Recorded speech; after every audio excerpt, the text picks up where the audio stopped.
আব্বার চেহারার দিকে তাকায়া ফেল ফেল করে দুইটা চোখের পানি ফেলা দিয়ে কান্দে আর বলে, পানির স্বামী, দীর্ঘদিন ঘরকন্যা করতে গিয়ে কত অন্যায় করেছি, কষ্ট দিয়েছি, আমার বড় ভয় লাগে রে।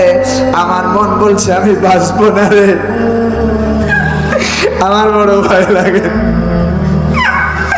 আমার বড় ভয় লাগে রে। আমার মন বলে আমি বাঁচবো না, আমারে মাফ করে দিও রে। মাকে আঁসু করে যখন নিয়ে যায় শ্বশুর শাশুড়ি পাশে ডাক দি বলে, মা আব্বা আমারে মাফ করে দিও, আমার বড় ভয় লাগে। মাকে যখন নির্জন জায়গায় নিয়ে গেল, রব্বুল আলামিন পায়ের গোড়ালি দিয়ে হাতের কনু দিয়ে এত জোরে লাথি মারছিলাম, মা ব্যথা সইতে না পেরে অজ্ঞান হয়ে মা জমিনের পরে ঠাস করে পড়ে গেল। আমার শরীরের ব্যথা, প্রচন্ড ব্যথা নিয়ে জমিনের মধ্যে ঠাস করে পড়ে গেছেন। মায়ের জ্ঞান হারায় গেছে। ডাইনি মাথায় পানি দিল, মায়ের মাথায় তেল দিল, মায়ের জ্ঞান ফিরে আসে না।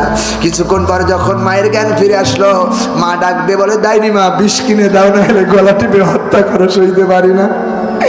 ডাইনি কানের করে পিস পিস করে বলেছেন, মা ডাক শুনতে গেলে প্রত্যেকটি নারীদের এমন অবস্থা হয়েছে, আল্লাহর কাছে সাহায্য চাও।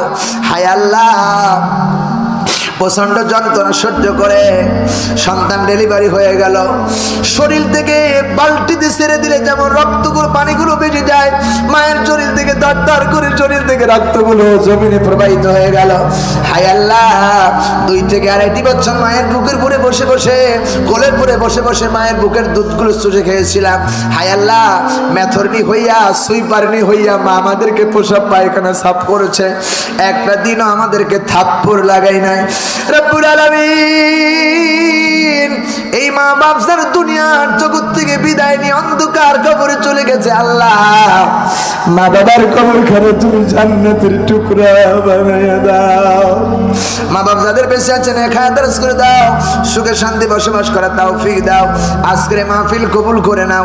যারা টাকা দিয়ে, পয়সা দিয়ে, শ্রম দিয়ে, বিবেক দিয়ে, বুদ্ধি দিয়ে যারা সাহায্য করেছেন, মিডিয়া দিয়ে, সাউন্ড সিস্টেম দিয়ে, ডেকোরেশন দিয়ে, প্রজেক্টর দিয়ে যারা এই মাহফিল সাজিয়েছে, আর ডান পাশে, বাম পাশে, পিছনে, সামনে, পর্দার অন্তরে যে বোনেরা বসে আছেন, হাই আল্লাহ, কিয়ামতের দিন লক্ষ লক্ষ মানুষের ভিতরে যেদিন সূর্যটা মাথার উপরে এসে তাপ দেবে, মাথার মগজগুলো বেঈমানদের গাল বেয়ে বেয়ে পড়তে থাকবে, ওই কঠিন দিন আমাদের জন্য নাজাতের উসিলা বানায় দিন আল্লাহ।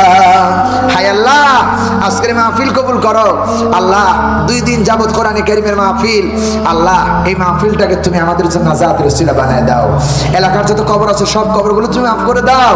মা বোন যারা অসুস্থ আছে সুস্থ দিয়ে দেন আল্লাহ। স্বামী স্ত্রী কন্যা পুত্র নিয়ে সুখে থাকার তৌফিক দেন। যারা দান সদকা করেছেন আল্লাহ সকলের দানগুলো কবুল করে নেন। হায় আল্লাহ।